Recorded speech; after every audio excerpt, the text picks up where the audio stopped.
Bismillahirrahmanirrahim. Alhamdulillahirabbil alamin. Allahumma shalli wa sallim ala sayyidina Muhammadin. Ta'ibadu rahmatillah adada ma fi ilmillah.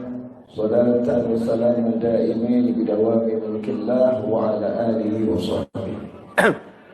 Allahumma shalli ala sayyidina Muhammadin.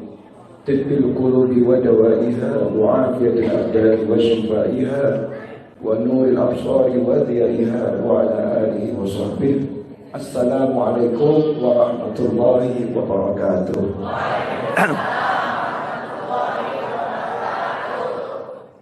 Maaf agak gerok dikit. Insyaallah nanti berjalannya waktu hilang sendiri. Ya, hilang sendiri. Judulnya itu kalau lagi gak enak badan gak usah dipikir. Kalau lagi enak jangan pikir. Gampang ya. Kalau lagi gak enak badan jangan dipikir. Kalau lagi enak badan jangan mikir.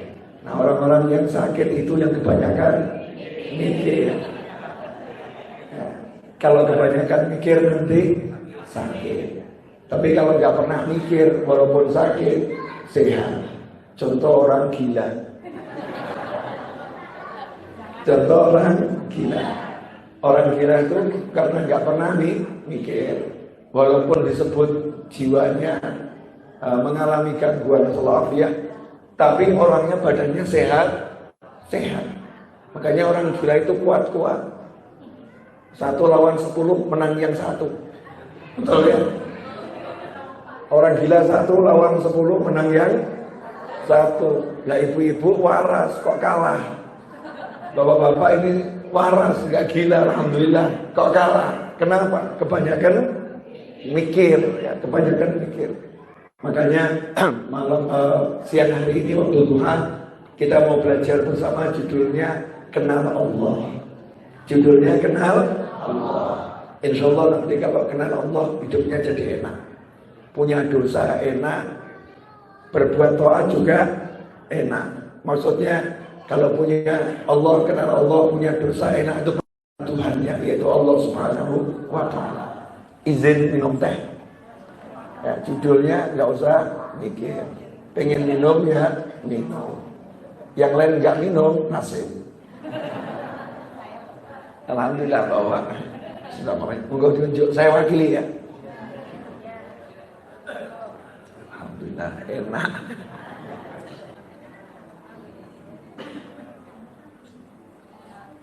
Alhamdulillah. Alhamdulillah. Adik-adik kalau minum gitu ya, jangan seruput geleng. Ya, kalau minum bismillah, berhenti mengucap alhamdulillah. Contoh ya, boleh. Bismillahirrahmanirrahim. Alhamdulillah. Bismillahirrahmanirrahim. Alhamdulillah. Saya lagi ngajarin adik-adik itu. Bismillahirrahmanirrahim. Alhamdulillah. Kalau minum jangan begini. Gak bagus itu. Ya, gak dapat pahala. Tapi bismillahirrahmanirrahim. Alhamdulillah. Bismillahirrahmanirrahim. Alhamdulillah. Alhamdulillah.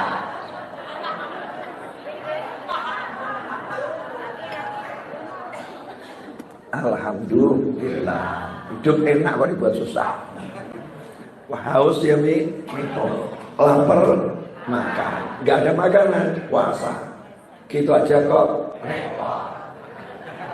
Alhamdulillah. Kenal Allah. Kenal Allah. Banyak orang hidup gak kenal Allah. Dan itu aneh.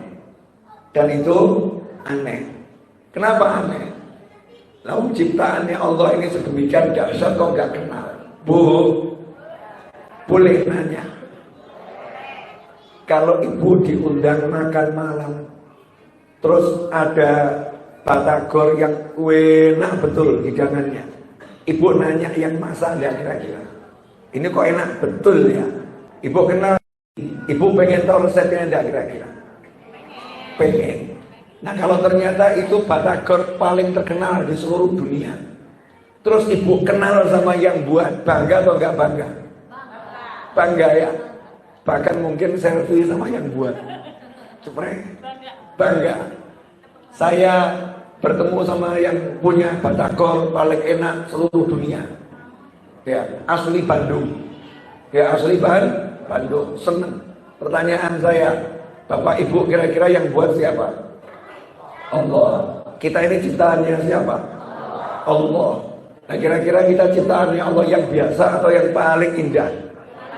Paling indah. Semua ciptaan Allah itu luar biasa, tapi kita yang paling luar biasa dan paling indah. Pertanyaannya, pengen tahu enggak yang buat siapa? Yang menciptakan siapa? Seperti apa pencipta kita? Pengen tahu tidak? Enggak. Nyatanya umurnya dihabiskan buat nonton sinetron. Umurnya dihabiskan buat ngobrol-ngobrol yang gak ada manfaatnya. Umurnya dihabiskan untuk hal-hal yang membuat kita justru semakin gak kenal siapa yang membuat kita, siapa pencipta kita, dan bagaimana Allah Subhanahu wa ta'ala. Pertama, ini tauhid, semua orang paham. Allah tidak berdiam di suatu tempat, karena semua tempat adalah ciptaan Allah. Allah tidak berdiam di suatu tempat, karena semua tempat adalah ciptaan Allah. Terus setan ngajak bisi, lantas Allah bagaimana? Ya lantas Allah bagaimana? Jawabannya, otakmu tidak bisa untuk berpikir bagaimana Allah. Otakmu nggak cukup kuat untuk mikir bagaimana Allah. Jadi judulnya cukup kamu tahu dan percaya dan yakin Allah tidak bertempat di suatu tempat. Makanya kalau ada orang bilang Allah itu bertempat di arsy, Allah bertempat di langit, jelas gagal total. Jelas salah total. Allah punya langit, Allah punya arsy, tapi Allah nggak tinggal di situ. Allah nggak tinggal di situ. Allah nggak bertempat di situ. Allah ciptakan langitnya, Allah ciptakan arsy-nya. Tujuannya diantaranya adalah untuk pamer sama manusia. Subhanahu wa ta'ala. Jangan gagal paham. Kemudian Allah buat arsy, katanya Allah tinggal di situ. Istawa alal arsy. Istawa itu istiwa, maknanya banyak. Para ulama Ahlus Sunnah wal Jamaah mengartikan arti istiwa adalah sesuai yang dipahami Allah Subhanahu wa ta'ala. Allah istiwa, ya sudah, Allah istiwa. Artinya apa? Yang paham hanya Allah. Bu, paling enak tuh Pak manggil ibu-ibu. Baru mau ngantuk, hilang ngantuknya lagi. Kalau ibu punya teman ibu bilang seperti ini, saya duduk di Bandung. Saya duduk di Bandung. Artinya teman ibu duduk di Bandung atau teman ibu tinggal di Bandung? Tinggal. Tapi kalau yang bilang itu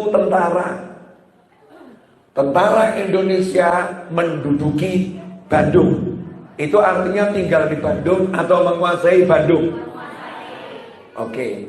Yang pertama dibilang tinggal, yang kedua dibilang menguasai. Padahal bahasa Indonesianya tadi apa? Duduk. Ya, bahasa Indonesianya duduk. Bahasa Arab juga begitu. Ya, bahasa Arab juga begitu. Katanya sama, tapi terjemahannya bisa macam-macam. Karena itu kalau menerjemahkan sesuatu yang berhubungan dengan Allah Subhanahu wa ta'ala, maka kita punya satu kaidah. Allah maha suci dari segala yang tidak suci. Allah maha tinggi dari segala yang rendah. Allah tidak tinggal dimanapun. Makanya ketika ada sahabat nanya kepada Rasulullah SAW, "Aina Allah?" Di mana Allah? Di mana Allah? Jawabannya bukan di langit, jawabannya bukan di bumi, jawabannya bukan di mana-mana. Muncul wahyu Allah Ta'ala. Wa idza salaka ibadi anni fa inni qarib. Selesai. Kata Allah, jadi yang jawab Allah. Di mana Allah? Sahabat nanya. Maka Allah menjawab. Allah menjawab. Ayat ini menarik. Wa idza sa'alaka ibadi anni fa inni qarib. Tanya kepadamu tentang aku. Allah tidak mengatakan katakanlah kepada mereka. Allah enggak ngomong begitu.